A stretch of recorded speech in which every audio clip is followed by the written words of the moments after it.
And I just turned around and I hauled ass out of there. I was done. I wasn't dealing with that. The hypocrisy of the cult is one of the things that turned me away the quickest. When I turned my headlights on, it turned and looked at us. And one of the things I remember the most were the eyes were glowing red. I see an orb of light.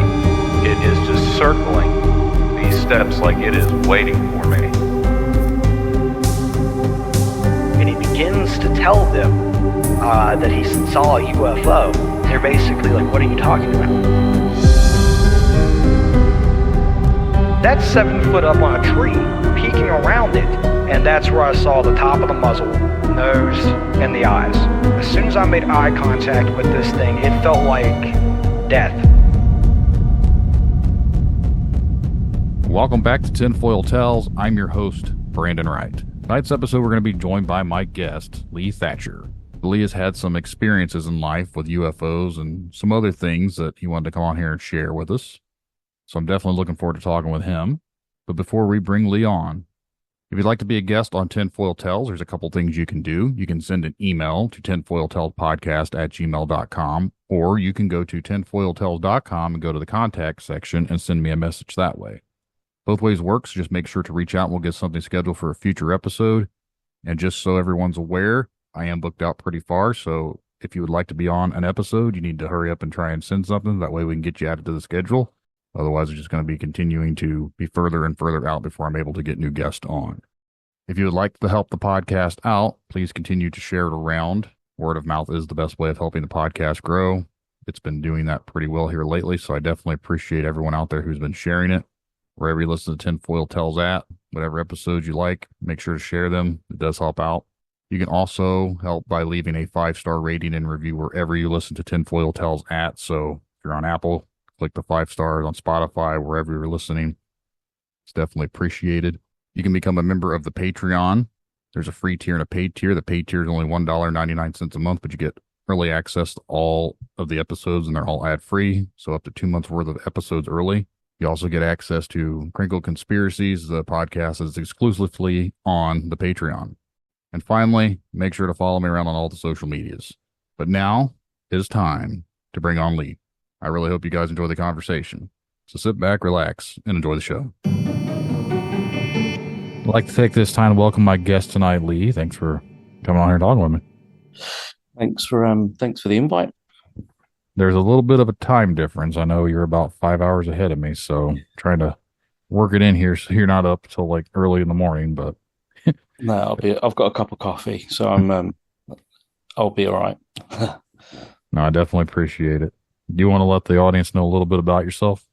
Yeah, sure. So my name is Leigh Thatcher, and it's spelled Leigh. I'm 49. I grew up in South London, where I had my first UFO encounter, which I'll chat about in a minute. I've got 2 children, 25 and 27. I'm a landscape gardener. I've been a UFO guest speaker at a conference. I've done other podcasts and interviews and stuff like that. I live with my partner of 31 years. And as Brandon says, it's 2:30 in the morning. So I've got a cup of coffee. So I've got a load of notes in front of me because of when I usually do this talk, I'm able to just sort of talk without any writing or anything. But because it's so early in the morning, I've had to write everything down. So I grew up I started off in a place called Addington in Croydon in London in 1975. And the first few incidents that happened were when I had a christening set, like a knife, fork and spoon. I wasn't christened, but it was a gift from a relative. And this cutlery set, like knives, christening set, would just go missing, and it would go missing for days on end, and it would just turn up on top of the cutlery set in the drawer, and nobody would know how it had got there. And this was quite a frequent occurrence, and so that was my first kind of introduction, if you like, to spooky things. And go on. I was gonna say, how old were you at that point? So I was a newborn baby. Okay. So yeah, I was newborn. My parents at the time, like as I was growing up, they would recount these stories of the house that we lived in. The house was only built in, I think, the late 60s, I think. It was a big council estate. Yeah, they would recount these stories of these black balls of light that would dart across the room. They didn't know what they were, whether they were spirits or ghosts, whatever. But again, that was, so there was a lot of stories in the neighborhood of weird stuff going on in the people's houses. But we moved from there. I moved around quite a lot as a kid. But yeah, we moved from house to house. And by the time I was 7, my parents split up. My dad went his way and I went with my mum. And then I went back with my dad, and then backwards and forwards. I've got an older brother and sister, and we'd all be separated over time. And then we moved in with my new stepdad. So I would have been, 7 or 8 at the time. And he had a son called Darren. Now, my stepdad was in the Marines. So there was a lot of, he knew a lot about tanks, guns, all this sort of thing. We had a lot of guns in the house. So we knew, we'd go out and shoot and do all that sort of stuff. And one evening, me and my stepbrother, I was 10 at the time, we'd gone cycling. And it was one afternoon, we were cycling through this playing field. And he got off his bike and he said, come and have a look at this. And we both watched this light in the sky. Now, again, he grew up knowing all about military aircraft and all stuff like that. So he knew the difference between a plane and a helicopter. And we watched this white light in the sky. So this would have been 1985, and I would have been 10. And this white light was then accompanied by a few other lights, and it formed what looked like a diamond shape. And then this craft shape thing, whatever it was, lowered itself past the horizon. And that was it. That was the end of that sighting. We got on our bikes, we cycled home. But it's stuck in my head. What did we see? You said it was diamond shaped? Yeah, it was diamond. It was diamond shaped, as in there was a top, bottom, and 2 sides, and it looked like a diamond, but it was made up of a few lights. And, what color was it? From what I can remember, it was just white. So the lights were white. It was late afternoon. It wasn't prismy looking? It wasn't what, sorry? Like a prism? Like you could see kind of like colors reflecting from it? No. Okay. No. I mean, it was over and done with relatively quick. Couple of minutes, I think. We went home and we spoke to our respective parents. My mum was kind of dismissive of it. My stepdad, he was the same. And that was it. Thought nothing of it. And then it was a few weeks later, I started having quite bad nightmares. And at the time, I didn't really think much of it because they were just nightmares to me, but it was a reoccurring nightmare. And the nightmare was I'd be lying flat on a table and there would be these, what I would call the little workers, and they didn't speak. And I couldn't see them, but I knew they were there. And I knew that they were talking to each other, but they weren't audibly talking. And then the next part of the nightmare, this machine with, I always described it as letters and numbers put over the top of each other. Now, as an adult, I would say that that was more like a symbol. So this machine had symbols on, and I called it a conveyor belt of words. And this machine would come towards me with these symbols on, and I'd have to read what was on this machine. And then I'd wake up, and although the actual dream itself, there was nothing bad that happened, I just knew that it was a terrifying nightmare. And weeks later, I'd have the same nightmare. And I had this about 4 or 5 times, the age of 10, soon after this UFO sighting. And I remember the last time I had it, I got out of bed, I ran down the hall to my mum and stepdad's bedroom. And I remember looking back, and in my head, I thought to myself, I hope they don't come for me again. And that was the end of that. Never had that dream nightmare ever again. And then, so that was that episode over and done with. And then we moved. They split up. Excuse me. They split up, and then we moved in with my nan and granddad. We lived there for a couple of years, and then from my nan and granddad's house, we then moved to Birmingham, England, which is about 160 miles away. So in America, that's like down the road, whereas in England, we would consider that a long way. 160 miles. So I used to drive almost 100 miles to my office for my job last year. So for me, that's not that far.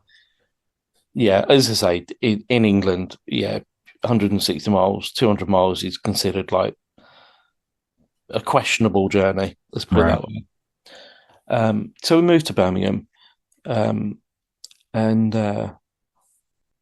nothing of any significance happened until I was about 15, and I woke up in the living room, standing up. Now, I've never sleepwalked before. I've never sleepwalked before, never sleepwalked afterwards. But I was 15, and I woke up standing up in the living room, and I'd organised these rolls of wallpaper into the shape of what I thought was Stonehenge. That was that. So that was that kind of episode finished. Went back to bed, thought nothing of it. The only reason I'm mentioning these things is because over time I've spoken to other people that have had UFO and alien encounters, and they've experienced very, very similar things. So whoever's listening to this podcast now, who may have had the same experiences, it may strike a chord with them. In 94, so I'm kind of going in chronological order. In 94, I would have been 17.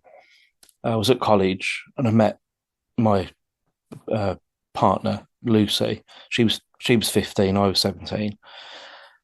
And we started dating, and I went to her house one evening, and she had a box of photographs, and I was just looking through them. There were random sort of photographs of this, that, and the other. And I pulled out this one photo, and I said to her, "What are you doing? What are you doing with this photo? What's the story behind this photo?" And she said, "Oh, I just took it randomly when I was younger in the 80s." So she would have been about 6 or 7. She had a little camera. She said I just took a random photo, and that's what came out.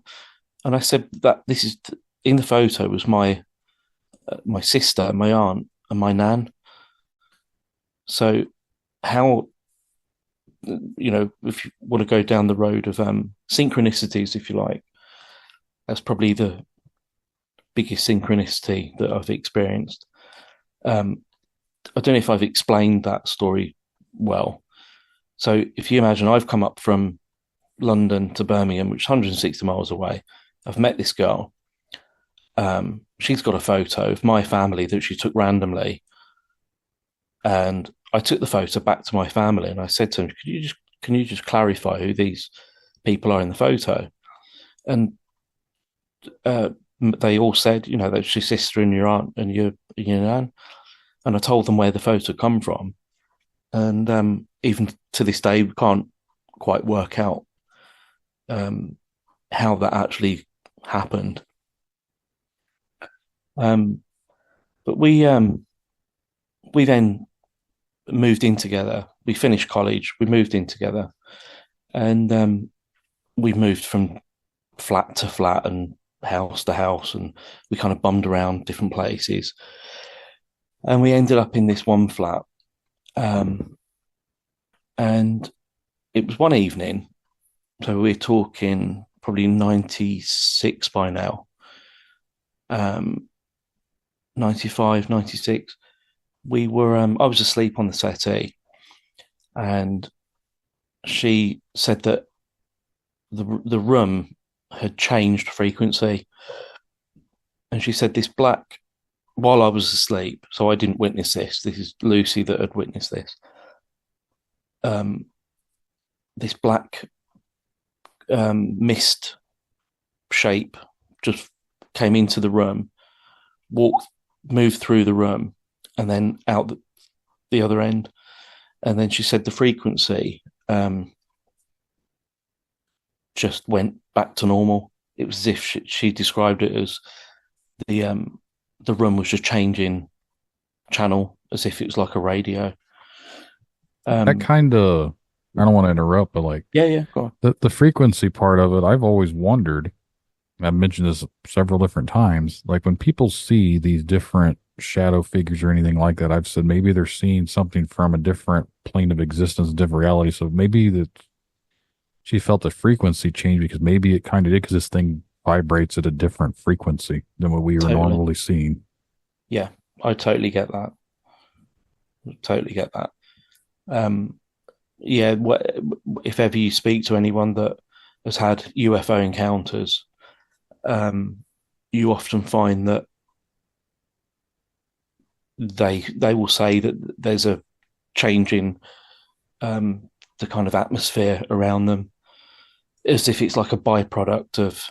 I mean, I'm using the term UFO and linking it with this black mist shape thing, only because I'll go on to this later, but I've had other UFO and paranormal anomalies in the home as we get older. So I'm only linking the two together. As I say, I've got no proof of that there was a UFO above the house at the time. It could have been a ghost. It could have been an alien. It could have been an interdimensional being.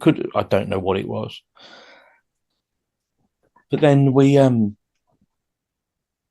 so we started. I mean, I was always into. When I moved to Birmingham, I got really into the subject of UFOs, ghosts, paranormal, and I got quite in depth.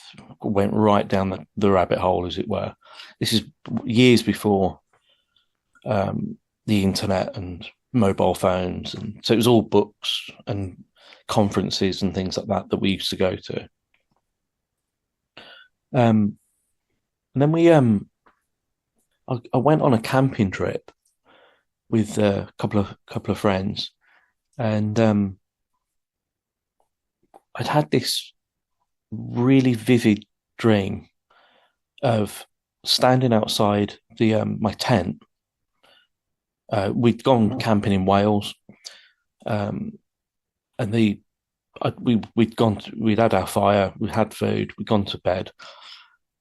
But I had such a vivid dream. I can still see it now. Vivid dream of standing outside the tent and being made to watch a UFO leave. And then I got back in the tent and went back to sleep. We came back home the next day or 2 days later, whenever it was. And I was chatting to Lucy about it. And I said, I had this weird dream about this UFO. And I was on the phone to somebody a bit later on in the evening. And as I mentioned this story, the phone just went completely dead. And we couldn't connect the phone again till the next day. And then Lucy this could be coincidence, but I'm just adding it in the whole sort of story anyway. But there are little bits of other things that have happened that I've missed out. But I'm going to concentrate on the bigger things later. So then Lucy was chatting on the phone to a friend of hers, and she said, "Oh, Leigh had this thing happen earlier where he was talking about this UFO story, and the phone went dead, and it just happens that the phone went dead again. Again, coincidence? Was someone listening? We just don't know." So we moved from that flat into the house that we're living in at the moment. The house we're living in at the moment, we've been here now for about 22 years. And this is where we've had the most amount of activity. Now, I grew up going to church. I was never religious, but I was expected to go to church with my nan and my aunt, the ones that were in Lucy's photo.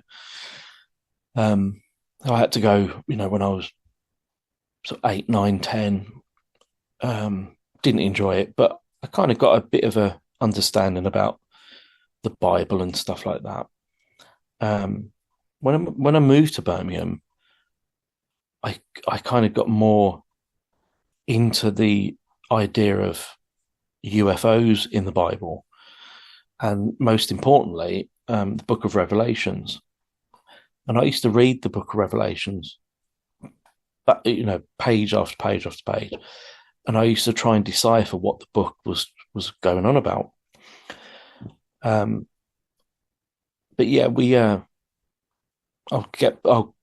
I kind of have to go backwards and forwards with different things that have happened, and they'll all link together in a bit later on. So I've got this side of me that is really interested in, the Bible and UFOs, and we moved into this house that we're in at the moment. So we had 2 children by then. And I was, it was when we very first moved in, and we had a cat. The cat was scratching at the back door. And Jessica, our eldest daughter, she would have been probably about 3 or 4 at the time. And she was laughing at the cat, trying to get in through she was sort of scratching at the window. And I had my hand near behind her. Can't really describe it, but she had her hands behind her back, and I was sort of holding her hands at the same time. And I felt as if someone had grabbed my wrist, and I looked down, and there was no hand there. Jessica's hands were tiny. This felt like a grown adult's hand around my wrist. And then I thought nothing of it. And then about a minute later, Jessica said to me, "What was that?" I said, "What was what?" And like I say, she was about 4 or 5 at the time. And she started rubbing her arm up against the settee. And she said, "It feels like someone's just run their hand up my arm." I said, "Well, it wasn't me." And then I twigged, I've just had the same experience. Someone's just grabbed my wrist. Someone's just touched her arm. There's nobody else with us. So that was a bit of a ghostly encounter. We never got to the bottom of that. But as I say, I used to really, really, really study crop circles, religion, and it got to the point where I think it was 2010. I'd spent years and years and years really bogged down with trying to understand the UFO phenomena, piecing things together. And at the time, 2012 was approaching, and there was a lot of talk about big things, Earth changes and things like that. And I got to a point where I was so depressed by the whole phenomena that I decided I woke up one morning with an absolute sense of dread, and I couldn't shift this feeling of impending doom. And so I got all my books, and I got rid of them, got rid of all my books, stopped listening to heavy metal, tried being quote unquote normal. And this lasted for about 2 or 3 weeks. And I go to work feeling really depressed, because I just overdosed really on all things paranormal, and I didn't have any answers. And that's when 2012 approached. That's when things really kicked off for me, because it seemed like I pushed all this stuff away, all the religious stuff, the UFO and the Bible. Couldn't get my head around what I was trying to achieve from it all. And then it was as if overnight I had this awakening, if you like. And it was as if the paranormal world said, okay, if you're not going to be on board with us, now this is my kind of terminology, if you're not going to be on board with us, we're going to show you exactly what we mean. And that's when all sorts of things happened in quite a short kind of space of time. And it was almost as if a portal had opened up around the house. I'm just trying to get my notes. So yeah, it's about 2012. The first thing that happened, I woke up during the night, and there was, I can only describe it as a jellyfish, just coming through into the room, and I watched it climb up the wall. I mean, I don't take drugs, never smoked, so I've never had anything like that. Watched this jellyfish just come into the room and out through the wall. Next couple of days, it would have been early July, I think, and blue sky, and we had these planes going over. Now we get a lot of, whether your listeners believe in them or not, we get a lot of chemtrails over here. And the one day, 2012, we had a fleet of planes going over. I think it was about 5 or 6 of them, and they were doing a circle of the city. And as they came overhead, I was in the kitchen, and I looked up and I could see them coming over again. And I could see these orbs just appearing in the actual chemtrail itself. And I thought, bloody hell, I haven't seen a UFO since I was 10. This orb would appear in the chemtrail. Probably say it was the size of a large car, and it would float along with the chemtrail, and then it would blink out, and then another one would appear. And I think I counted like 5 in the space of like 10 minutes. And so we were watching these, and I called Lucy and I said, come and have a look at this. And she's, we were both watching these orbs. And that was the end of that. And I thought, well, if I'm seeing these things, if these things are showing themselves again, I'm going to buy myself a pair of binoculars. So I bought a pair of binoculars. Um, and I put them, they're still there. They're still by the back door. So I left them by the back door just in case anything else happened. And I got my binoculars just in case. Now, I said earlier that I'm a landscape gardener. Back then, I just used to do all just basic gardening. And at the time, I was listening to a lot of podcasts about UFOs and encounters and stuff like that. And there was a guy that it wasn't Stephen Gray, it was some other guy that was going on about CE5, where you can call these UFOs down and they'll appear to you.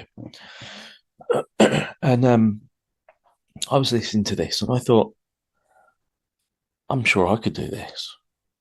So I think it was lunchtime, and I was at the back of one of my customers' gardens where I used to work. There were big £1 million houses, massive gardens, loads of land, in a place called Edgbaston. And so I was sat at the back of the garden of the customer, and I thought, right, I'm going to do what this podcast, what the person on this podcast was describing. So you just sit and you meditate and you ask.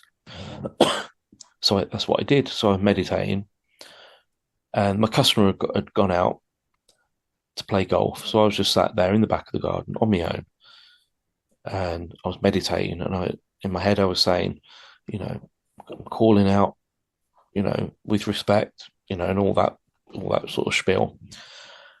And I started hearing these helicopters. And I thought that's what I'd summoned. I thought I'd summoned these helicopters. So when I walked onto the lawn to see what this helicopter was doing, there was actually an orb the size of a car, I described it as a Pokemon ball. It was kind of grey, dark underneath, and then another shade of dark on top.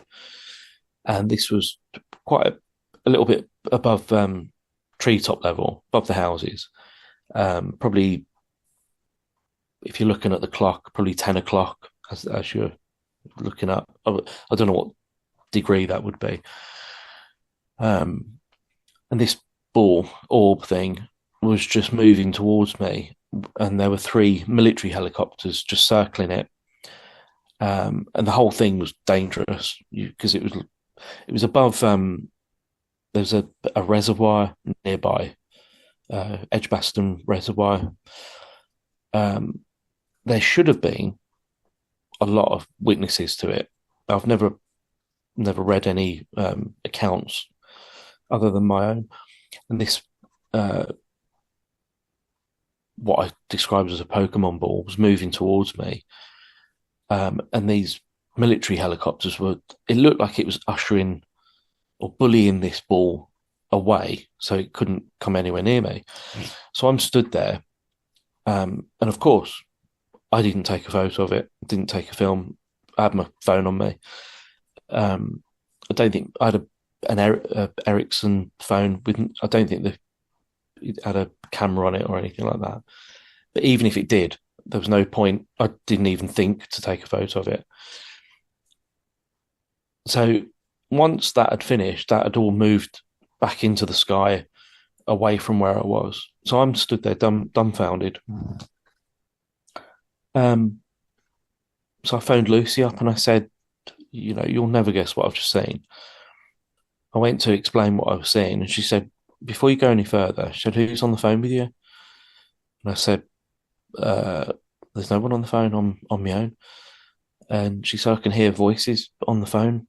And I said, no, I'm literally in the garden on my own. Again, we don't know who she was hearing. So that was the next kind of UFO that we saw, or that I saw. So we had the chemtrails with the orbs, But then a week later, I've had this helicopter, this orb, Pokemon ball type thing that I, for all intents and purposes, summoned out of the sky. And then all of a sudden, I start getting these military helicopters flying overhead everywhere. Everywhere I went, then a few times a day. When I went home, they'd be over the house. If I went to the shops, you'd have one go over. And this was it just got to a point where I was texting Lucy every day saying, there's a third military helicopter that's gone over. It's a fourth one. I got bored of texting her, telling her how many helicopters I was seeing, and they were flying relatively quite low. And then,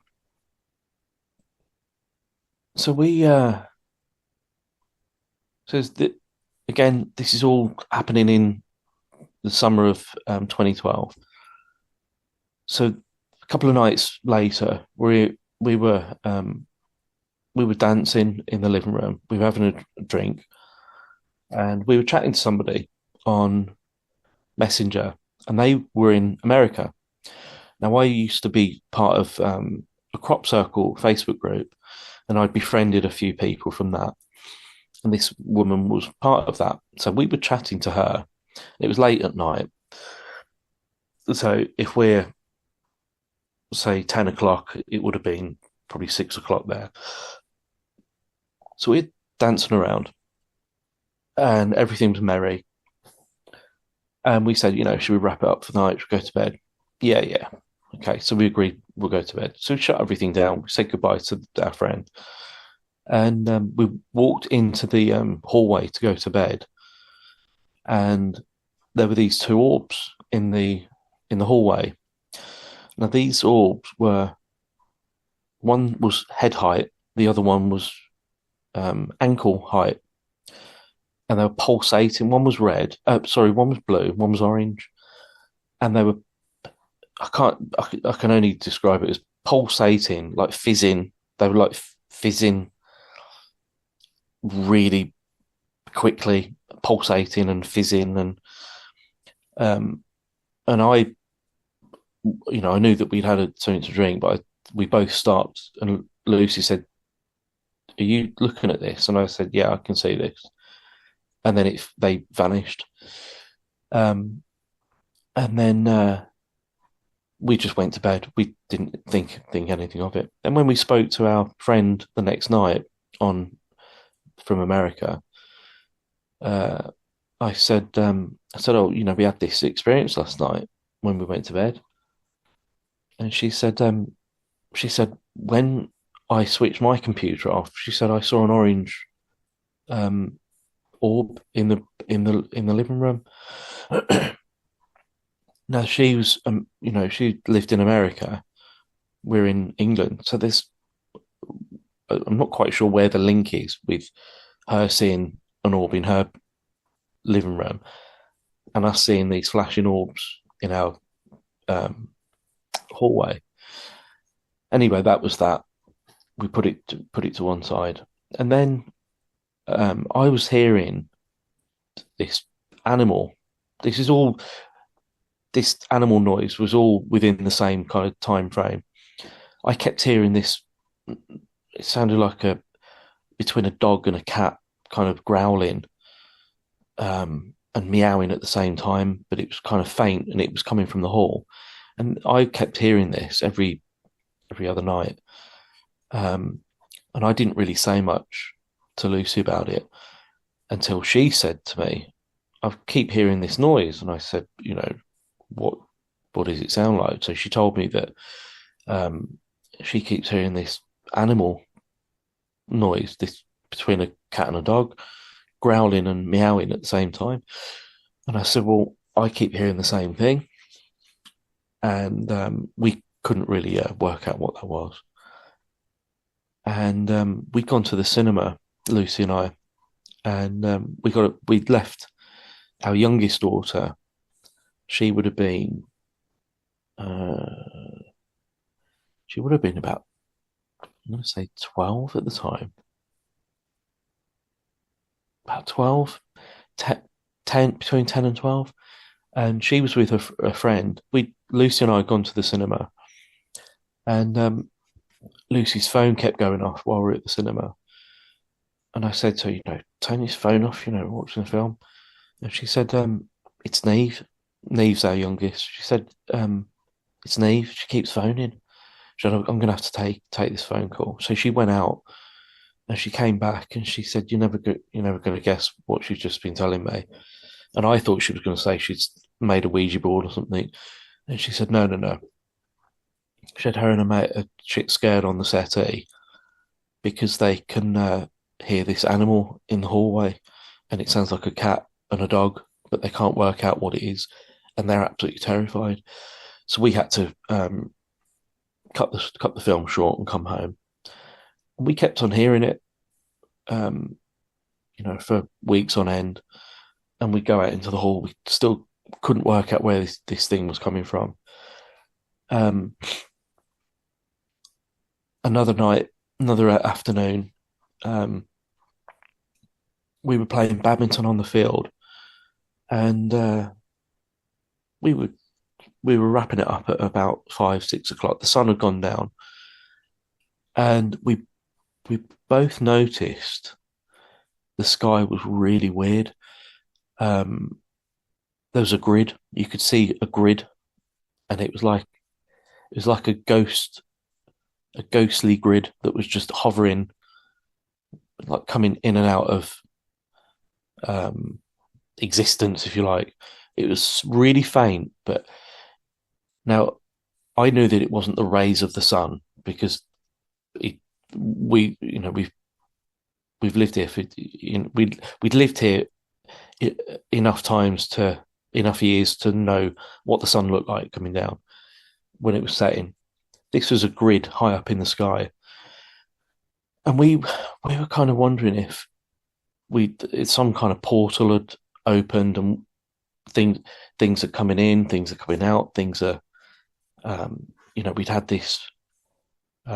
We've had the orbs that were in the house. We had the orbs that were in the sky above the house, in the chemtrails. We heard these this strange animal thing, and then it kind of came to a bit of a head when I was at the computer desk on the computer, and I heard this plant pot fall in the hallway, in the porch.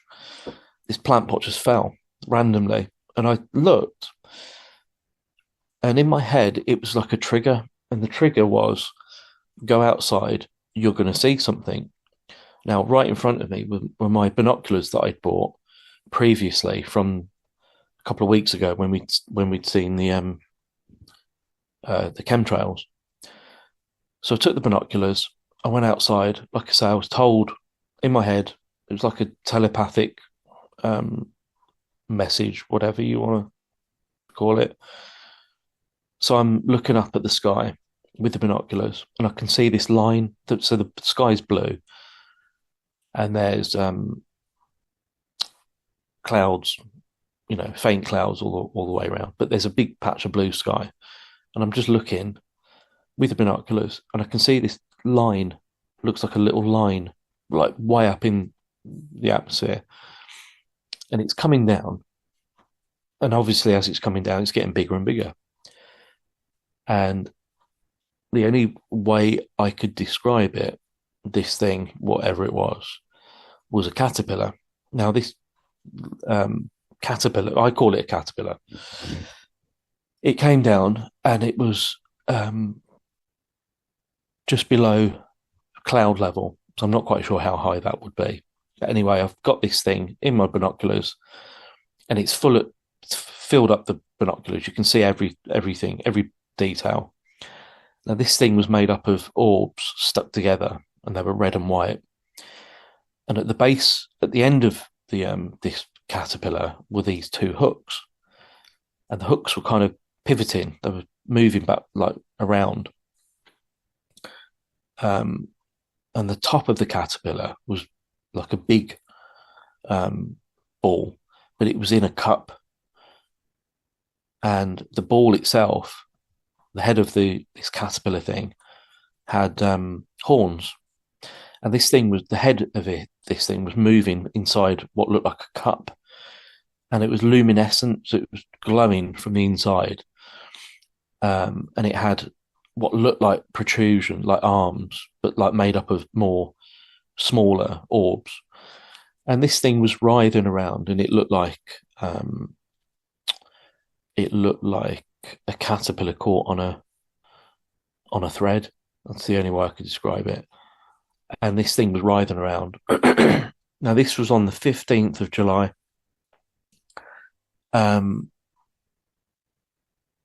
15th of July 2012. And Lucy said to me, out of the blue, that was it. I called her and I said, Luce, come and have a look at this. So she grabbed the binoculars and she looked at this thing. She said, is it an angel? And I said, an angel? What? I mean, we're not religious. We've never, got no interest in religion at all by now. Or she hasn't anyway. And she said, is this an angel? And I said, no, it's not an angel. I said, to me, it looks like a biological UFO. So I called the children. The children looked out the bedroom window. They've got a better eyesight than I have. So they were looking at it with their naked eye. And they'd obviously said a few choice words. They couldn't understand what this thing was. And this lasted for about a minute or two. And then it just rose back up. And that was the end of that. And then we came in, and it set my brain going again. And I thought, I've got to find out what this thing is. And Lucy said, no, just leave it. We don't know what it is. Don't bother with it. She was so dismissive of it. But I was dead certain I needed to find out what this thing was. So I did, trying to do a lot of research. That evening, we were sat watching TV, and we had a big cabinet, big pine cabinet, and on the cabinet was a fish tank, and on the wall was the mirror, and next to the fish tank was a lamp, and we was watching TV, and this stream of light just came out of the lamp. The only way I could describe it is when Sally Ann in was it Sally Ann or Mary Ann in Poltergeist? She's sat watching TV, the static, and the hand comes out. It was exactly the same as that, but it was just one long stream of light that just came out. It wasn't a ball that separated. It was a stream that came out of the lamp. I sort of described it as a bent piece of copper, and then it went into the mirror. And then Lucy and I just looked at each other, and we just thought, yeah, that's fine. That's just another weird thing that's happened. And that was kind of like, things started to settle down after that. Nothing else happened then. And then it was only a few years ago that I just happened to be flicking through a crop circle book. I'd got rid of all my books, but I kept a crop circle book. And I just happened to be flicking through the crop circle book, and I came across this crop circle, and it was from 1994, and it was called the Scorpion crop circle, and it had been laid July the 15th. Now, if you Google on images Scorpion crop circle 1994, you'll see the crop circle I'm on about. That is the exact representation of the UFO that I saw in 2012, July 15th. What was the date again? July 15th. Of 2012. So that was my sighting. The crop circle appeared in 1994, July 15th. So again, you've got this synchronicity. I've seen this biological creature thing, and it's an exact copy of a crop circle from '94. And it's only tonight, before I started talking to you, that it dawned on me. I always thought, when I put the two and two together and the dates were the same, I put two and two together and I thought, okay, so maybe the creature that I saw, the biological UFO, is the thing that has caused some of the crop circles, because some of the crop circles from '94 look very similar to the scorpion one that I've just mentioned, and I thought maybe that's what's creating them. And it's only tonight I wondered, could that UFO that I saw had just taken on that form as a way of fooling me? Because I think when you delve deep into the UFO field, you see there's a lot of I think there's a lot of deception going on with it. A bit like the paranormal, like when you do a Ouija board or a seance, you never quite know who is coming through. And I wonder if the UFO phenomena is very similar, where it's like a cat and mouse, kind of very deceptive. Mm-hmm. When it comes to the whole UFO thing in general, I don't really. A lot of the time, I think a lot of the things that people are seeing are us, in the sense that some of the craft might be government, military, and they're keeping it secret. Yep. And then a lot of the time, I'm like, when people say they see these things and this and that, I'm like, I don't doubt that you're not seeing things, but I don't know if they're necessarily aliens or extraterrestrial or whatever you want to call it. I don't know if it's that. But lately with these orbs and these smaller things and some of the things that are doing a lot of the crazy movements, I don't think a human could survive the movements. That's where I start to question, especially things that you see bleed in and out. Like those are almost like the stuff that's coming in and out of our reality.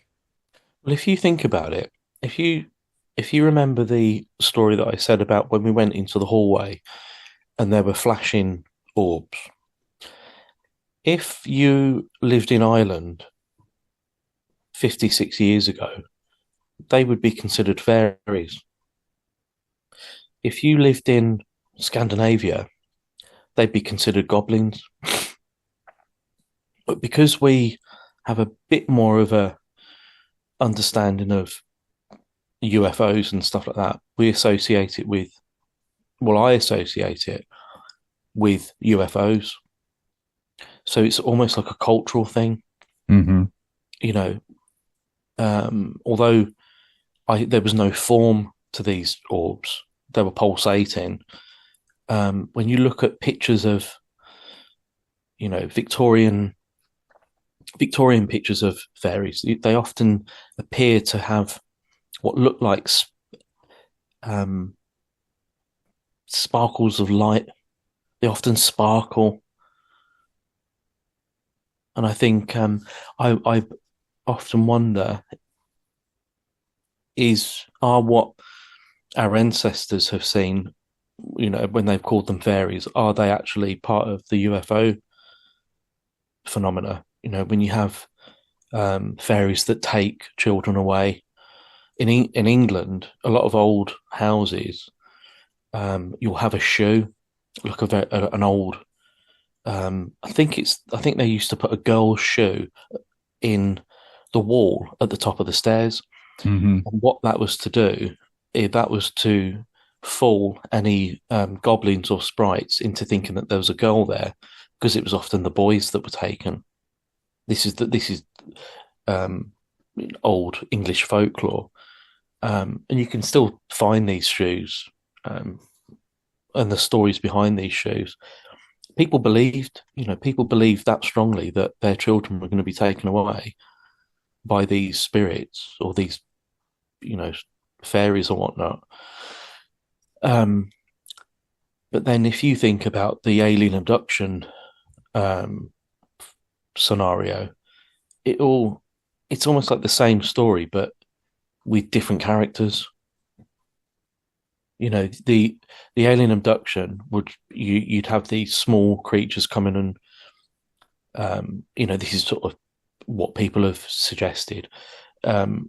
Small creatures, greys, large eyes, they come in, abduct you in your sleep, do experiments with you and drop you back. It's very much the same as the goblins and fairies that would take children.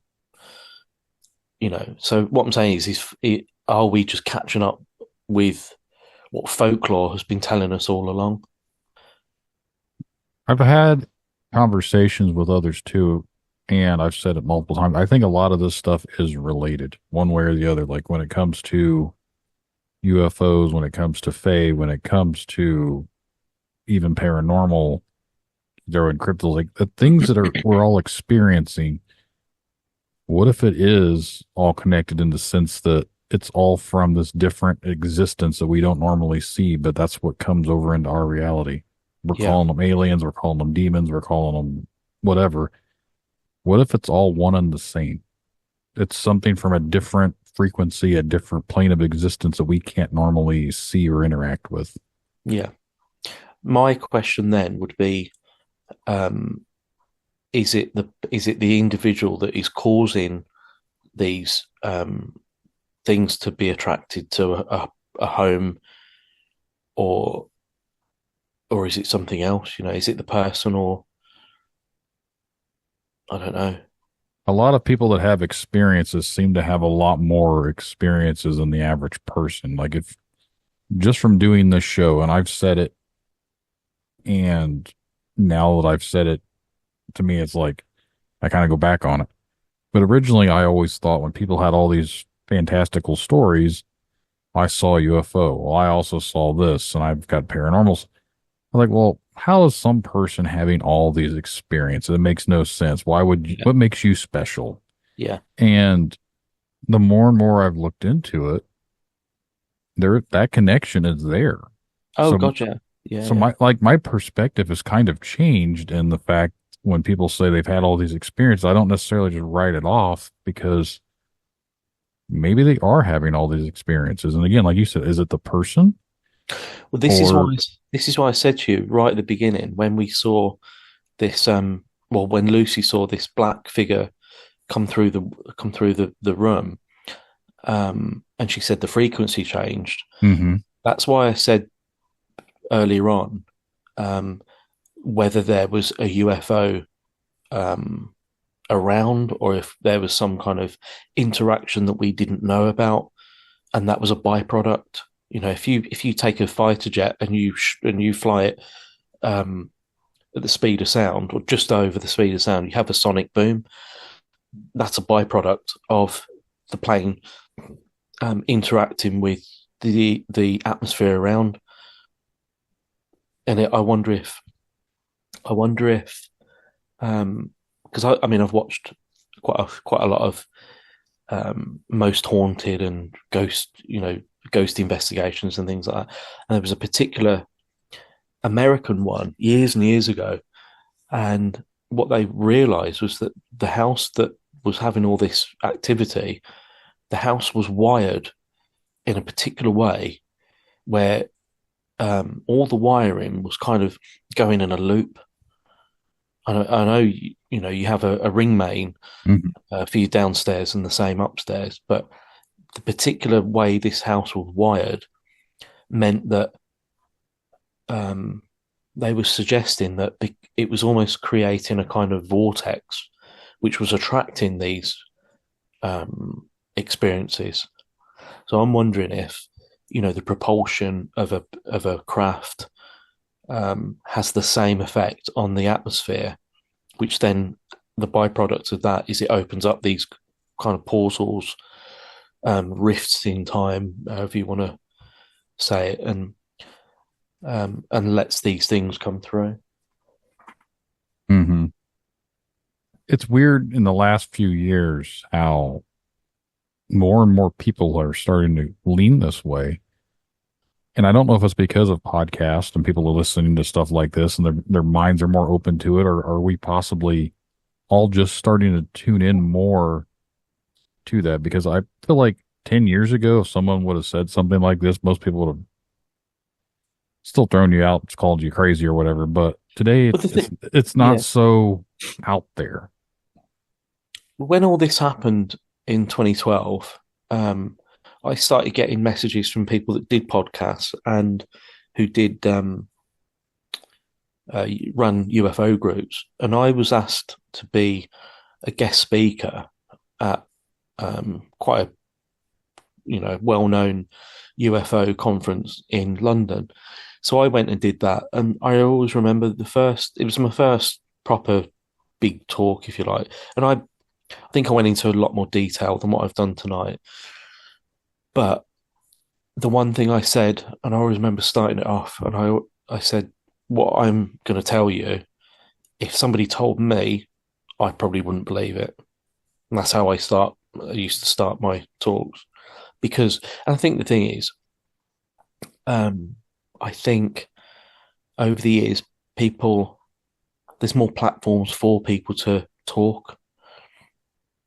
There's more platforms for people to be open, and the more people that do these talks, the reason why I'm sat up at 3:30 now in the morning is because I want to get my story to other people that may have had similar experiences that can then message me and say, I've had this strange thing happen to me that's just the same as yours, and maybe over time put pieces of the puzzle together.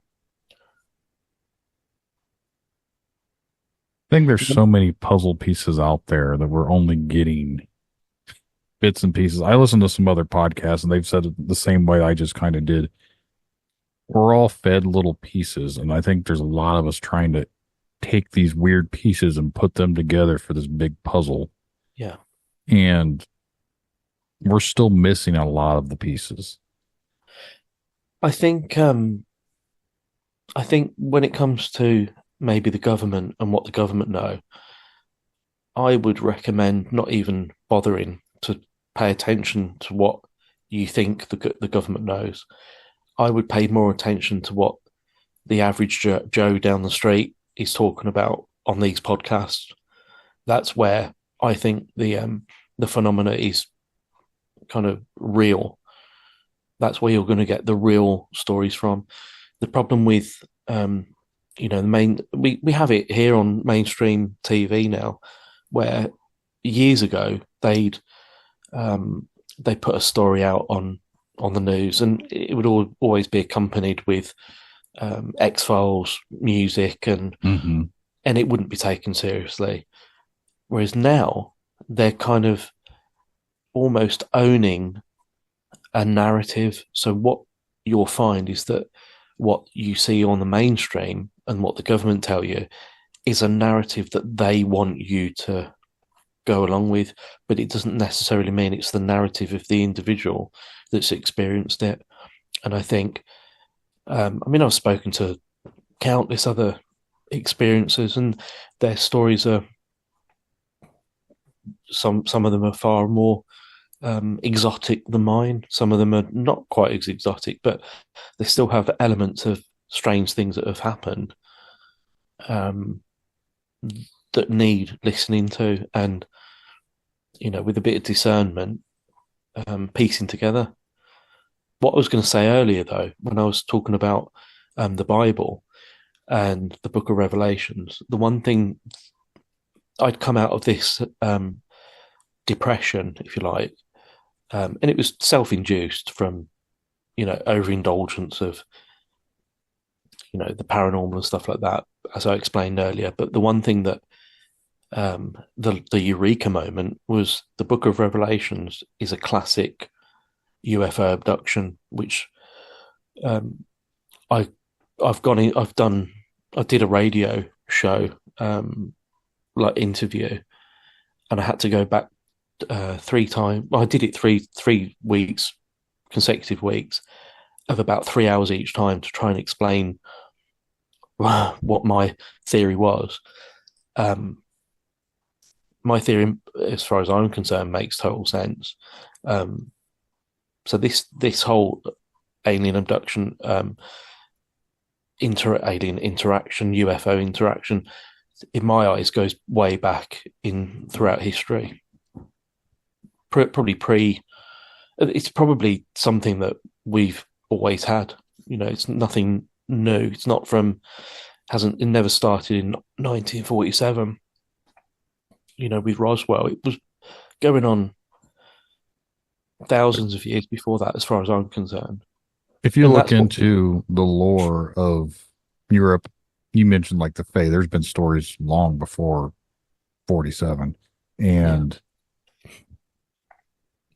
I don't want to throw in the ancient astronaut theory because it gets tossed around all the time, but I still feel like there is some bit of plausibility to that, in the sense of when you look at pyramids and how they were built. I understand they claim that they were done by slaves and they were being pulled by pulley systems.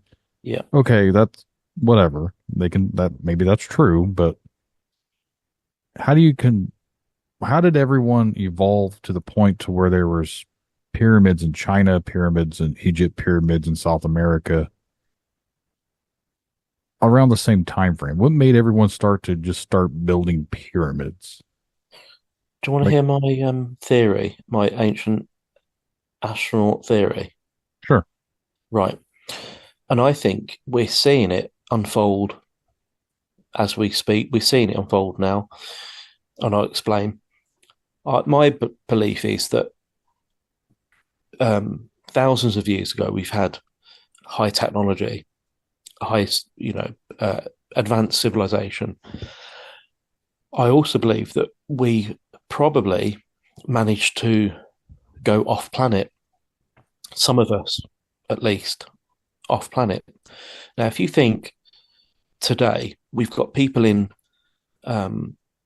remote islands that have barely seen another modern human being, and they still live in as fishermen, in huts, and that's their way of living. They don't even consider that there's anything other than what their island gives them. And if you think back to the World War II, I think it was, America stationed a lot of their aircraft in the Philippines, and when the Filipinos saw all these planes, the consensus was that they thought that they were gods. So then, when the war was over and all these planes left, they wanted the gods to come back. So they saw the American airplanes as being piloted by the gods, and it's what's known as a cargo cult. And I believe that the world at the moment, we've got Elon Musk that is, doing these spacewalks and wanting to put humans on Mars. If you think how we've evolved over just 100 years, if you think, where are we going to be in 50 years? We're still going to have people in the Amazon that are using bows and arrows to hunt. They're still going to be making wicker baskets, while people like billionaires are walking on Mars in these £1 million spacesuits. So do you see the discrepancy between they're the same race of human being, but they're miles apart in their technology? Mm-hmm. right? So you imagine people that have traveled to Mars via Elon Musk, billionaires that have traveled to Mars. They're not necessarily farmers. They're not necessarily people that know how to work the land.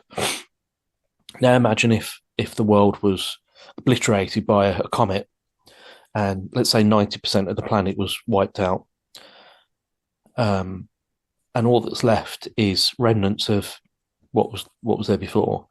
But yet, the people that had moved to Mars 50 years before come back,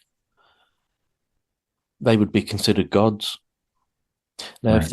if the people from Mars, which aren't Martians, they're from Earth, but they just moved to Mars, but have come back to get more supplies, or and they find that the Earth's been obliterated by some comet or a flood or whatever, and they find all the basic humans that are just scavengers now.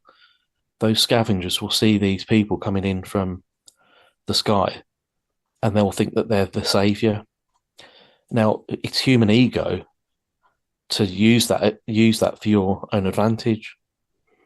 So, my opinion is that scenario that I've just explained happened tens of thousands of years ago, and will probably happen again.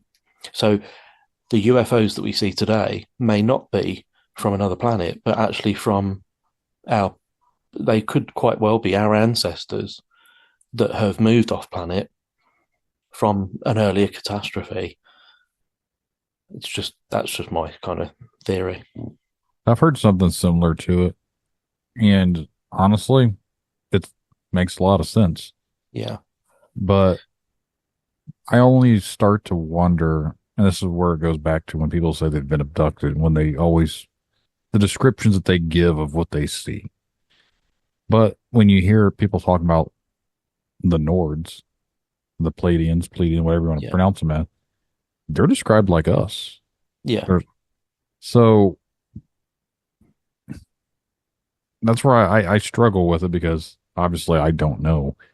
But you hear your grays, you hear your reptilians, you hear your insectoid. Like, there's all these different sort of races out there, supposedly. Mm-hmm. So does that mean that those are also too, or are we? That's where I don't know, and I don't think anyone really does. But Although my sort of story, if you like, lends itself to a possible alien abduction scenario with the little workers, the UFO. I will never ever say that that's what happened, that I was Right. abducted by alien. I won't ever say, because there's no proof. The whole abduction thing could quite well be a psychological story. Could be something that is inherent in all of us and just comes out through the dream state when certain chemicals are released into the body during sleep.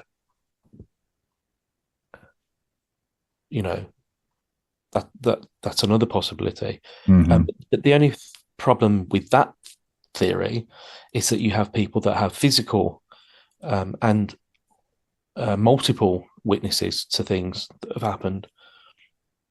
That people that are, your classic Betty and Barney Hill that are out in the car, that are out in a car. They're driving and they both witness the same thing. I actually had an interview with someone that mentioned that, and not to sound, I know everyone construes things as racism or whatever, but they claim in that interview that if you ever notice, you don't hear very many African American people being abducted. Yeah. That is the one time that has been documented. But you don't ever hear about it that often. And I was thinking, I was like, you know what? That's kind of true. I haven't really heard from any actual mainstream, I don't want to say mainstream, but like more known cases of that. Like, Barney seems to be the only one that I can think of. And I don't know if that is because we're here in America, we only think about it here. Like, obviously there's a lot of people around the planet. So it's narrow-minded to say that doesn't happen. You know what I mean?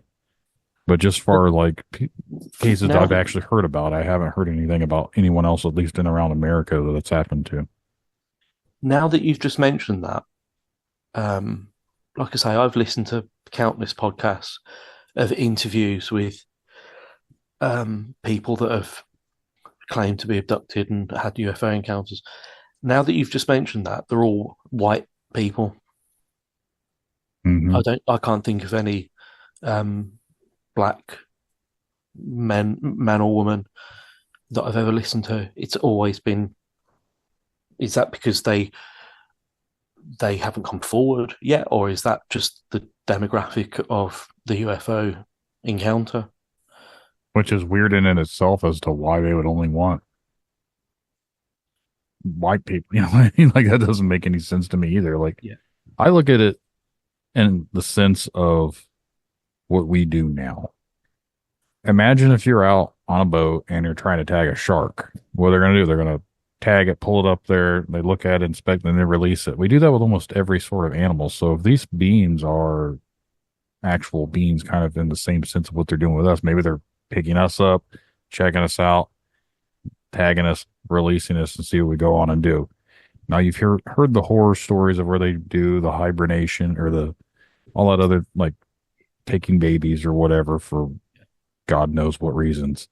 And I'm not saying I don't believe in any of that. I don't really know. I've never experienced it, so I don't rule anything out. But I can't understand why they would need us to do that unless this kind of goes back to what you were saying originally, that maybe we're actually offshoots from them. Maybe they are us that has evolved in space differently. Maybe I don't, like I said, I just spitball here. But for me, when it comes to all that stuff, it's like, what is the point, I guess? And then when you look into the fact that it's only seems to be white people being abducted, and a lot of the time it's the people that have the same blood type. I think it's type O negative blood type. It seems to be a real common trait between people that get abducted, the Rh negative. That seems to be. I think they seem to have the higher percentage of abductees, or so-called abductees. They tend to have the Rh negative blood. It's peculiar in the sense because even when I talked to another guest that brought this up, and like I said, this is my way of putting pieces of puzzle together by talking to different people. But when it comes to cattle mutilations, they think that they use the cattle, the things they cut out of them, they're using those to grow fetuses. And I thought about the fact that, well, this blood type is a universal blood type for humans. So maybe they need those people's DNA in their blood to breed these hybrids. Maybe that's how they go about doing it. That's why they take these certain people, because they can do that. And if they're using the cattle to embryo create whatever to incubate these babies, these hybrid babies, maybe that's what all this is for. But again, what is the point? Like, what are they using all these hybrids for? If you I've written 2 UFO books. One of them is about my experiences. The other one is the link between the Book of Revelations and the alien abduction thing.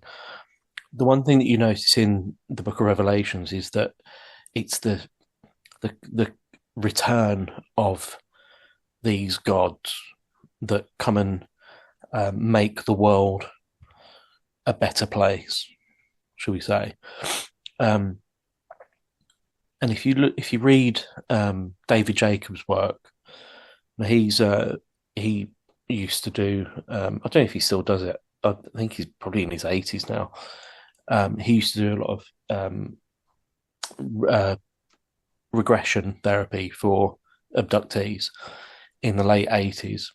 And I read his book, Secret Life. I think I've still got it.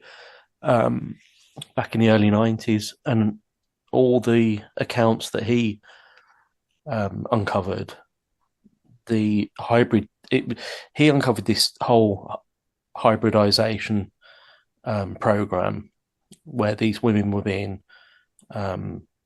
impregnated, and then they'd carry the child for something like 3 months, and then suddenly the woman would not be pregnant anymore, but the fetus would have been taken. And I think you just mentioned that you spoke to another woman, was somebody else, about this scenario, and I think I listened to this. I listened to that podcast last week, and it was her name Elizabeth. Might have been Elizabeth. No, that's Laura.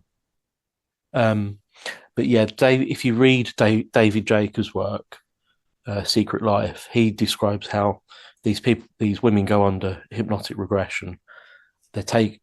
In their regression, they're taken onto these ships, and the hybrids that they see are in these cryogenic chambers, these tubes, if you like. So the womb, the cattle mutilation thing, and using the wombs of a cattle. I'm not sure if there's any correlation with that. I've heard a few stories about cattle mutilations. Again, it was big in like the 80s and 90s. Yeah. In England, we had it where cattle would be just dissected, blood taken, eyes, everything taken surgically, like laser precision. I'm sure that I listened to a podcast about it, about an expert in the field, and I think the consensus was that it was there wasn't any real point to it other than to prove that they had the technology to do it. And that was kind of like the start and finish of it. There wasn't much of a point to it. Seems weird though that they would just do it just to do it. And like, hey, look, we can do that. Why don't we just show up down here and prove that you exist? Like, what would be the secret of that and that concept? It doesn't make a whole lot of sense to me, but I mean, look at the crop circle phenomenon. I know kind of second, third hand people that are supposedly involved in creating the crop circles. But then when you look at them, the crop circles, and you see how quickly they're made and how intricate they are, it does kind of make you think, well, after 30, 40 years of these being made, surely someone somewhere would know the secret. There's some intricate ones that I've seen that just seems to be impossible, in my opinion, for someone to go out there and do in a matter of a couple hours. And again, I guess it's cool that you did that, and it's people are making them like, cool, you made this. Like, at the end of the day, no one's going to know. So what's the point? That's what I go back to with a lot of things. I always try and figure out, like, what is the point? Why is people doing what they're doing? Yeah. There is one, there is a crop circle that is, that was an it was an advertisement, but a lot of people don't realize that it was an advertisement. It was obviously circular, and it had what looked like a marijuana leaf in the middle, and all these symbols on the outside of this crop circle. And I know for a fact that was an advertisement from a bong company that commissioned this crop circle. But again, people will believe what they want to believe, even if you tell them. It's like, I'll tell you a quick story. When I was in this crop circles group years and years ago, there was all sorts of things that people were believing, and stories that were being shared. And I said to them, look, I'll show you how easy it is to manipulate people. And I got this picture of the three pyramids, and I, in Photoshop, really quickly, put three beams of light coming from each tip of the pyramids. And I posted it on this group, and I said, there you go, that's how easy it is. People started commenting on it, saying, see, I told you that the pyramids have these energy beams. And I said, what? I said, no, hold on. I said, I'm telling you that I created that picture. And they said, well, no, I don't believe you. That this looks real to me. And I just thought, I'm telling you that I created it, and you're still not believing that I created it. And it was quite an eye opener to what people will believe, Right. what people want to believe, regardless of the facts. I think people are just, they hold on to that hope so much, to their beliefs that they're real. And then I think we'd mentioned this off air. It's When I get photos of stuff that I don't see, things that people are saying that they see, and they get mad at me over it because I don't see what they're saying. They're seeing, like, you're crushing their whole belief. So instead of seeing it as, well, maybe that's not real, and they're like, what, they blame the other people for not being able to accept it, and they want to believe it so much that they manifest it in their own mind. They really are seeing what they're seeing, and the rest of us don't see it. Then, if you think about it, it's the same with any education. You know, if you're if you're an archaeologist or a scientist, or you're a religious person, you know, you think of how many gods there are in how many different religions. Mm-hmm. You try and tell each one of these religions, the people that follow these religions, that they're all wrong because they all believe in something different. So they can't all be right. So they must all be wrong. That's how wars are created. You know, if you have science is another religion, as far as I'm concerned. You know, science will not look into certain paranormal things because it can't. A lot of paranormal things can't be replicated, so they're not interested because that's not science. That doesn't mean to say that these things don't exist or they don't carry on. It's just that science won't touch them because they have their own set of rules that they adhere to. Archaeology, that's the same sort of thing. You know, archaeologists will swear blind that like, say, going back to the pyramids were built for as a tomb, and they were built in 20 years or something.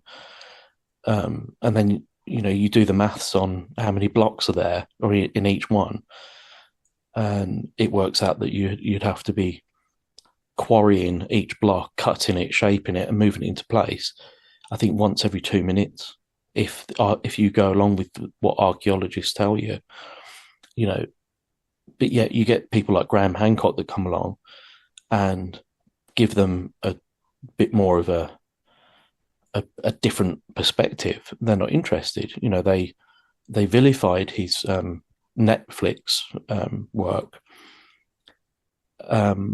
because it went against the doctrines that they were trying to hold up. Like I say, it's the same with religion. So with the UFO field, it's no different. You know, people want to believe because they do believe. They believe that there is something other than what is.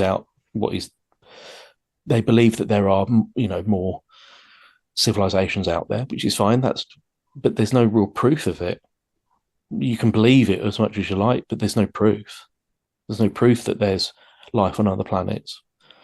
We can only presume that, you know, these ships that we're seeing, these strange craft and strange creatures, well, they must come from another planet because that's what we believe. That's what we've been led to believe. I had someone trying to, I don't know if troll is the proper term, but I'd made a post recently and someone commented on there that this is all fake, nothing real, bunch of bullshit. Their picture, and if I guess I'm kind of a creep, but like they were a super religious person. So I commented back, being a little turd that I can be. I find it very discrediting that someone that believes in the existence of a religion, a deity. I don't know how I don't know the exact way I worded it, but basically, I find it strange that someone that believes in non-provable deities is criticizing what other people claim they experience, because you're saying it's fake. There's no proof. There's nothing in existence, but yet you're believing in religion that also has no proof. Explain that. Yeah. And then he never responded.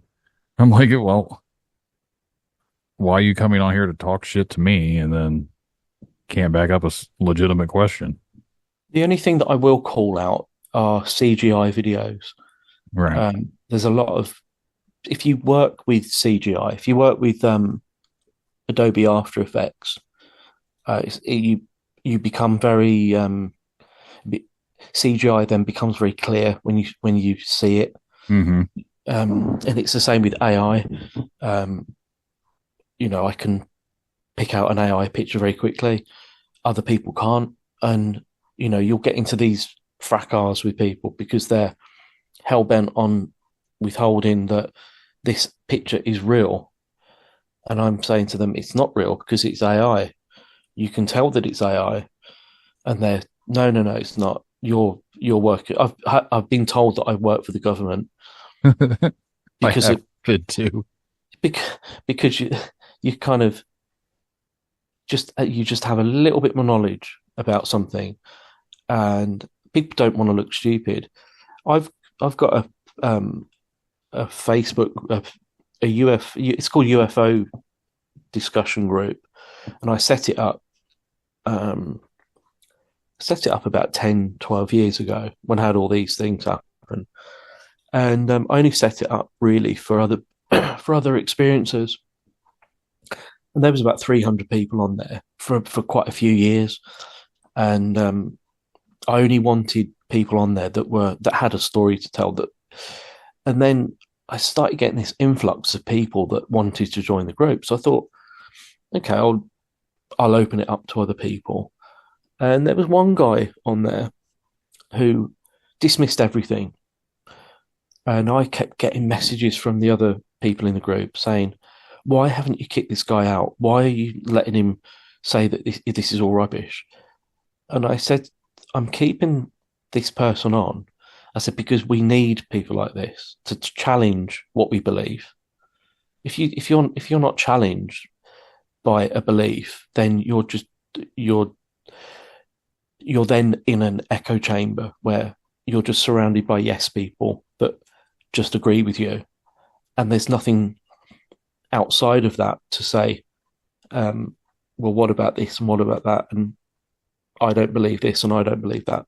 And I said, I welcome that. I welcome people that are going to challenge the UFO society, because there are a lot of fake videos. There's a lot of odd stories and I'm going to sneeze. And I just think that, we need, respectful people that are going to challenge the narrative, if you like. They're going to challenge what's being said, and they're going to challenge a theory on UFOs, and they're going to challenge me on my beliefs. And I totally welcome that, because I haven't got the answer. And I'm quite happy to change my mind if I hear something that is worthy of taken on board, then I'll do that. And it may be a little bit of information that shifts my perspective a little bit. And I'm happy to do that. Yeah. Like I said, I'm not against anyone or anything, and I'm open-minded to a lot of stuff, but I don't like when people just randomly start attacking other people because they have a different set of ideas or beliefs. Oh, just to finish what I was saying, I did delete him in the end because he did get a bit too shirty, and I thought, I've given you the benefit of the doubt. I've kept you on for quite a number of years. He was always popping up on the discussions, and he's always throwing like a spanner in the works. And eventually I thought, do you know what? Actually, you're you're just being argumentative for the sake of it. So yeah, I agree with you there. I feel like you mentioned something earlier, and I kind of said something off air, but someone you mentioned that you're a government plant. Been accused of. I was too recently because my profile picture is when I was at the Indie PopCon for the Podcast Awards. Oh yeah. And because it says con in the background, that is what the subliminal messaging was that I was putting out there to everyone that I'm just a con artist. I was like, I'm a con artist of what? Oh Christ! Oh. So I was getting attacked about that, and I was like, okay. I just delete and block people. I don't even care. So I said I live in Birmingham. Mm-hmm. So in Birmingham, the main symbol, if you like, for Birmingham is the ball, because we have what's called the ball ring, which is back in probably 200 years ago, before we had a proper city. It was just all farmlands, and the ball ring was where people would come and bring their livestock to trade and sell and whatnot. So the ball ring became a symbol of Birmingham. So of course, Birmingham is the home to Black Sabbath, obviously Ozzy Osbourne, Judas Priest, loads of heavy metal bands, Led Zeppelin, all that. So the ball, they made this giant ball made of mechanical parts, and they named him Ozzy. Okay, so we've got this giant ball made of metal called Ozzy, and he's got red eyes. Now we had the Olympic, no, not the what's it called? The Commonwealth Games a couple of years ago, and the opening ceremony, they had this ball. They had the ball come out, and he had his red eyes. And do you know the amount of people that commented that on Facebook that were saying how it was a satanic ritual, and how the ball is representative of, I think it was Baal, this demon that eats children and this sort of thing. Yeah. And I had to explain to them it's a heritage symbol of farmland, and they wouldn't have it. No. And if people want to see something evil in something, they've only got to see something red, and they're like, oh no, that's that's a plant, that's subliminal, like your the con thing in your picture. Yeah. People, the thing is, people love something to have a go at. They love to be. A lot of people feel, especially in the kind of pseudo spiritual world, UFO world, they like there to be an enemy. They want there to be an enemy. It's like when you're a child, and you want to be rebellious. You'll rebel against anything. And I think it's the same in, the spiritual world and, the truth seeker world. They want something to take a pop at. They want an enemy. They need an enemy. So they'll find that enemy somewhere. They have to make something just in order to have something to be against. I don't understand the mentality, but that just seems to be how it is. Yeah.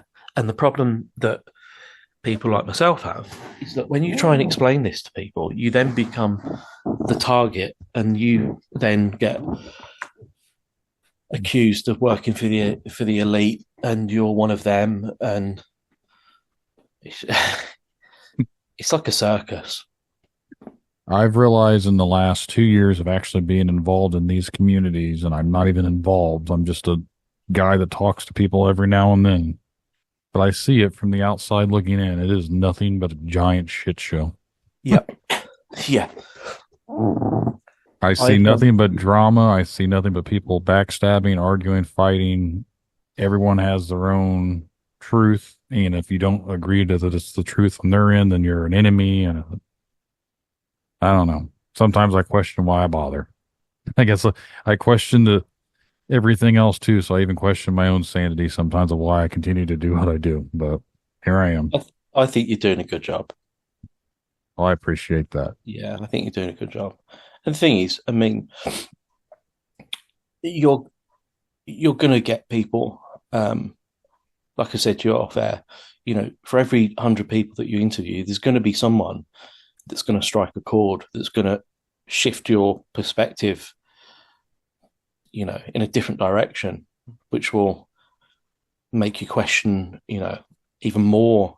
The more answers you get, the more what's the phrase? The more answers you get, the more questions. Yeah.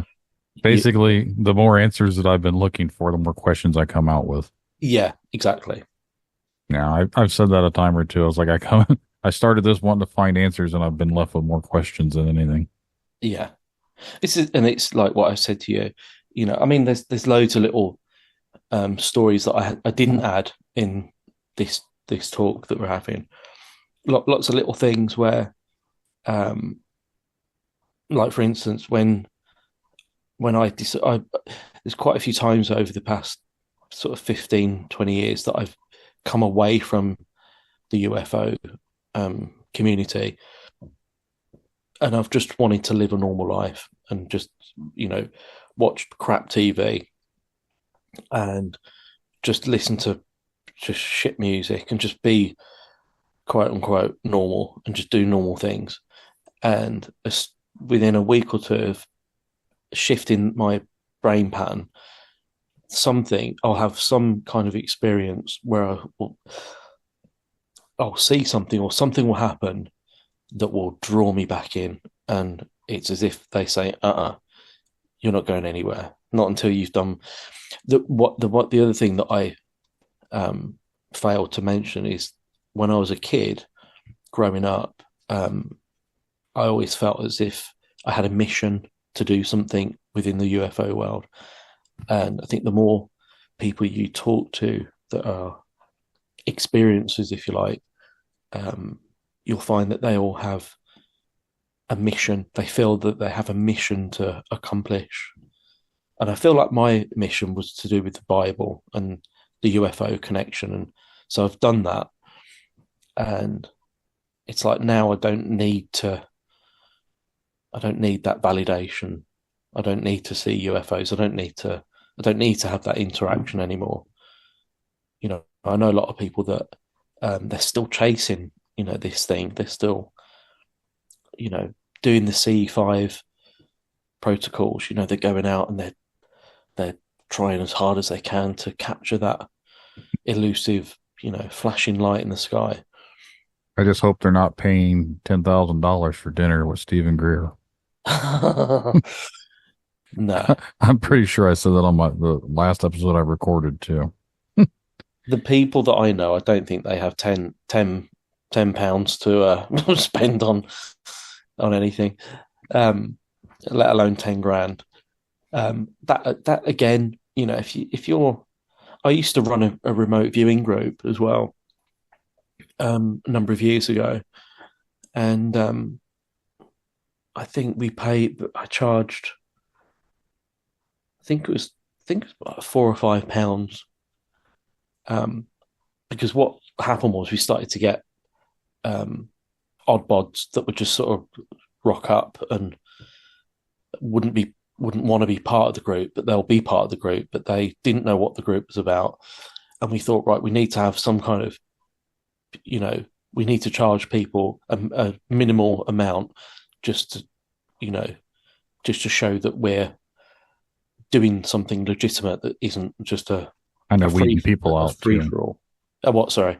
Kind of weeding out the ones that aren't really there to learn anything or try anything. They're just there to be there. Exactly. Yeah. And I think that was a fair. I mean, that money just went back into buying, paper and pens and stuff like that, and petrol to go home. Yeah. We have been going on for almost 2 hours, so it is probably getting close to 4:30 your time. It's 4:10 now. I'm wide awake. I'm getting tired because I have work in them.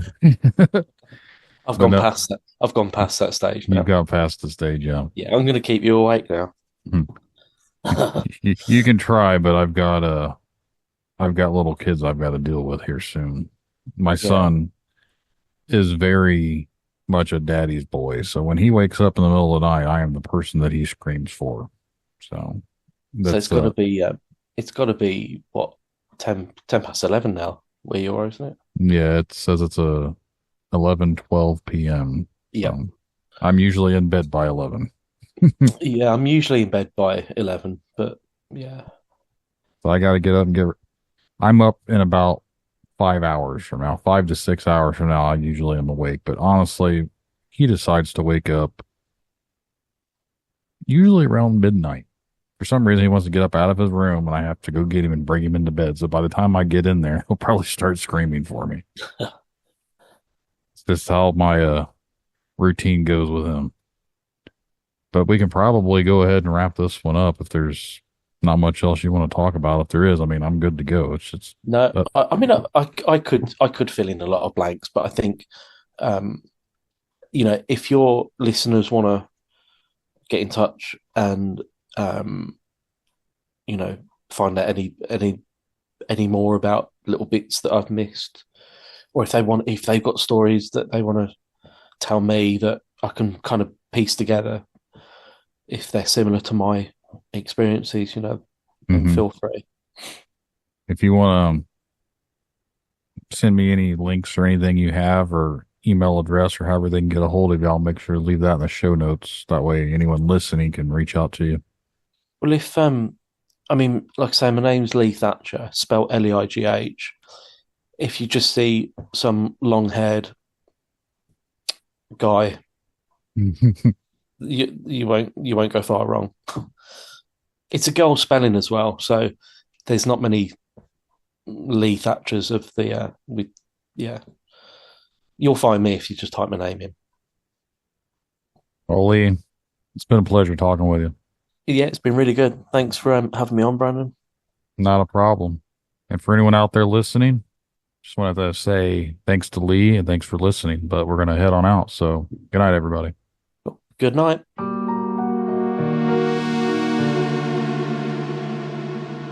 And that's the show, everyone. I really hope you guys enjoyed the conversations. If you would like to be a guest on Tinfoil Tales, remember to send an email to tinfoiltalespodcast@gmail.com or go to the contact section of tinfoiltales.com. Just get your message to me. We'll get something scheduled for a future episode. And just remember, the truth lies in the stories we share, the connections we make. Stay curious, stay open-minded. Thank you all for joining us on this journey. And until next time, keep questioning, keep seeking, and keep exploring the unknown. Good night, everyone. Tinfoil Tales in my headphones. Yeah, it's time to rock. Got a story about a cryptid creature. Let's take a walk. Bigfoot, dogman, they're out there in the dark. But the truth is out there like an alien spark. UFO sightings got the whole world shook. Conspiracies unfold like a story in a book. Media control, trying to keep us blind. But I won't be fooled, gonna use my whole mind. In history, they don't want us to know the secrets they're hiding, the truth they won't show. Dominate our society, they keep us in chains. But I'm standing tall, it's time to break the reins.